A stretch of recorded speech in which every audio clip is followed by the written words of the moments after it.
على دي جري صدح سرود باجرتا سر دول iyo sir culumo iyo sir haween hadda korna waa idin sheegay haweenka u shaaday mooshinka keenana raalaha ahaadeen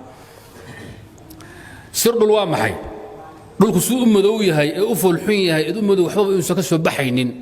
ee gabaadir iyo carmadow iyo u yahay wadalka madow ayaa roob ku dhacaya meesha sala soo martay ma ah waxa quraxa iyo nabaata iyo nagaad iyo geed waxa ka soo baxay iyo shimirta duulaysa baalay ciyaaraysa waxba la yaabi waxaan oo dhan dhulku waa ku xabaalay sirtiisa yaa ka shiba soo saaray roob baa soo saaray sir dhuleed roob baa soo saaray leeyahay sir culumo waa maxay sir culumo waxay dhaheen shilin baa soo saara wadaadaha warkoodu beesi yaa keenta banaanka sheekhu xadiis islaanti baan furay meeqaad ku furtay saddex dalqadood baan ku furay way ka furanta sheekhu عشان caruuray haysa kan weeye aniga meelan qabto ma hayo sheekhu intana balqabo biilasha iskaga bixi bal mislana dib u fiiri xaaladu socrome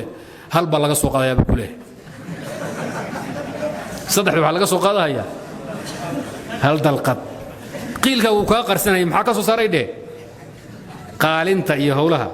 saadartid bayna dheemakiina dacaydan hayeen qaalin bixiye qiil ma waayo warka ma haysan sir culum waxay dhan waxa soo saara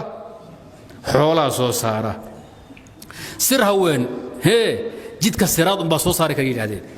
lamaba gaadhaba ilaa siraadka la saaro runta sheeg run ma dhaqaajinayso weligeed indhahan bay ku caddayn maaniga miyaad taqaana cirkan ka soo degay ku leedahay warka baad faadneen shaadgaad yaa lagu qoslin intaa kafta way المهم دولك سرتيسي وحا كان فانبتت الكلى والعشب الكثير انت سواء معي وقيبتي كوبات وددكي نبي محمد مثل هذا علمي دين تقاتي ديفسدي نوغي دوحي كدبنا كو دقمي كو عمل فلي هؤلاء والطائفه التي جمعت بين العلم والعمل العلم بالهدى والعمل به نبي الدين تسبي برتين ويقاتل وانا كو دقمين روبكم حسمي دولكم فيعنا حسمي بيه من نوغي كدبنا داق بو سو ساري نينك الدين كقاتل وناغسنا كنا دقمينا محوسمينيا دين تبو قادنا كدبنا اكو دقميا قيبتا وناغسنا نبي اسكو شبهي